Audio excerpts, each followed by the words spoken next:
What the Bible is not. The Bible is not your historical account of the human being existence, right? Because when we look at today the word truth, what we consider truth and what the original readers consider truth is two very different things. Fact checking, Google, we have DNA, we have internet. They didn't have any of that. Truth back then meant there was truth in the message. If I tell you a story and at the end of it, you understand love is powerful and can overcome everything, there's truth in that message. But that doesn't mean that every single word that I wrote to explain that message is historically accurate. Now, the other thing this is not God's divine breathed words. And I want to be really crucial when I say that, words. And I don't want to piss off a lot of Christians, but this is going to be hard to understand, but hear me out. If you hear this is God breathed, what does that mean?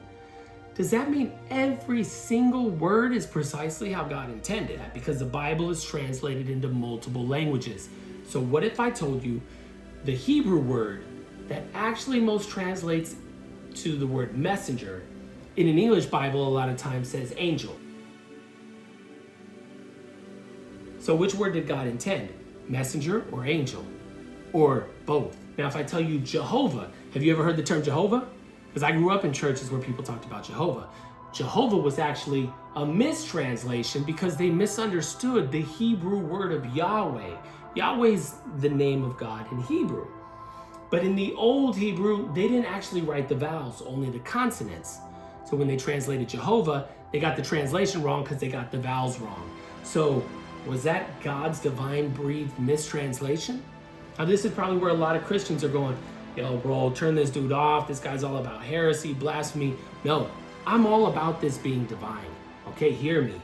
What I'm saying is that the messages that are for all of mankind, the multiple messages, that is God breathed. That is God's word. That does not mean each and every individual word was exactly how it was intended. The other thing the Bible's not meant to pull verses from so you can prove your point.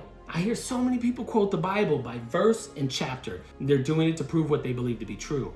But I want you to think about this. The Bible didn't start out with chapters and verses, okay? That wasn't even put in there till about 1,000 years after. Usually what you would say is, as Isaiah said, and what you had to do if you wanted to fact check that, you had to go back and either read all of Isaiah if you could read. If not, you had to wait for somebody to read it to you and pay attention. Because the word was not meant to pick and pull pieces out of to prove your point.